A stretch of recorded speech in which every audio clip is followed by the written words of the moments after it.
Қайырлы күн, баршаңызға сәлем. Бүгін сіздермен бірге өте дәмді кеспе көженің рецебін ұсынатын боламын. Бірінші кезекте осылай майымызды қыздырып, етімізді салып, жақсылап қуырып аламыз.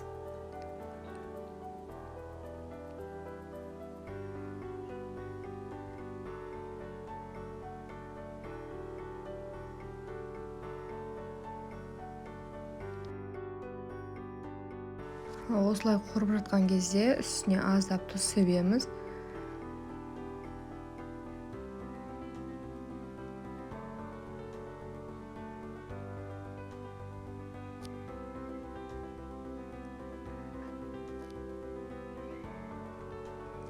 Содан соң пиязымызды салып және араластырамыз.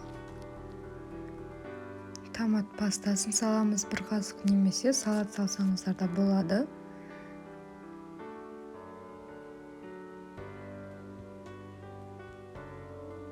Осылай жақсылап қуырып аламыз.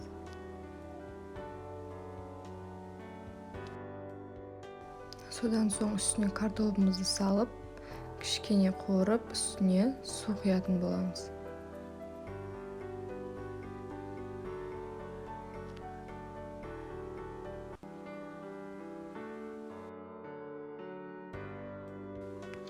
Енді үстіне приправа саламыз. Мен көбінше осы роллтонды қолданамын. Дәмі өте керемет. Қалаған приправаларыңызды салсаңыздар болады. Енді кезекте су құямыз.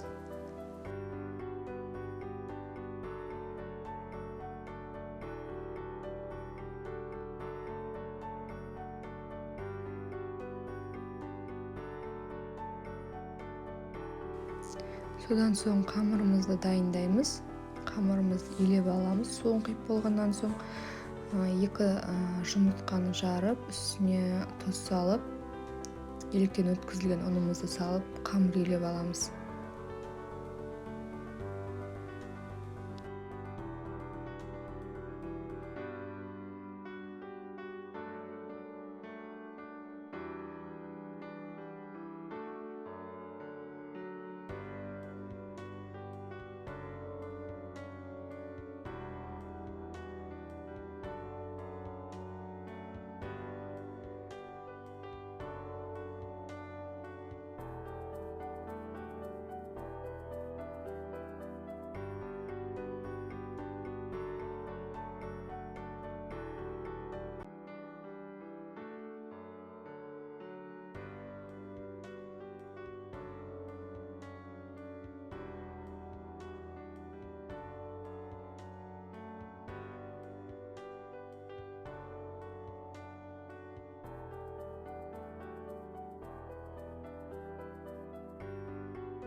Осымен қамырымыз дайын.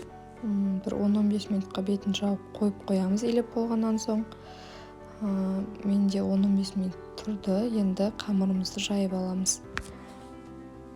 Кеспе көженің әдемі шығуы осы қамырына байланысты. Қамырын илеген кезде су құймаймыз, тек жұмыртқаға илейміз. Сонда көжеміз әдемі болып шығады. Қамырымызды да ішіле қатты жұқа қылып жіберуге болмайды. Орташа көлемде етіп жайып аламыз.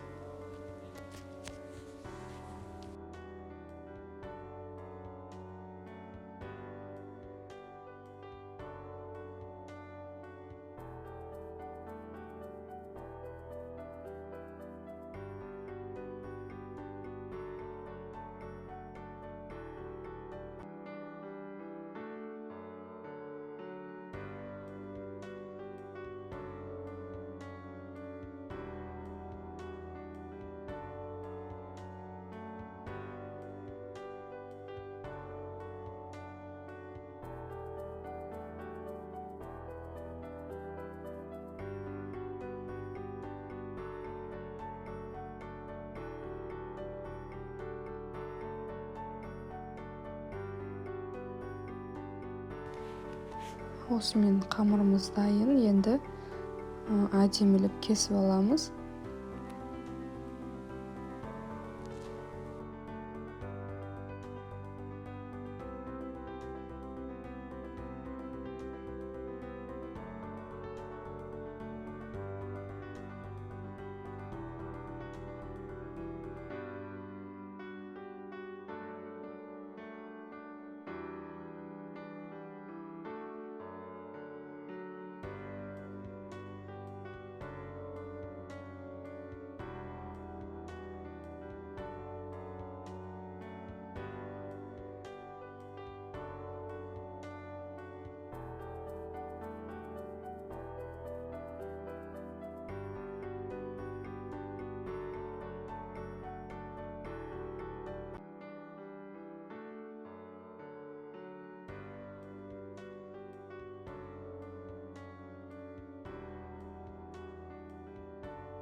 Осымен қамырымыз дайын.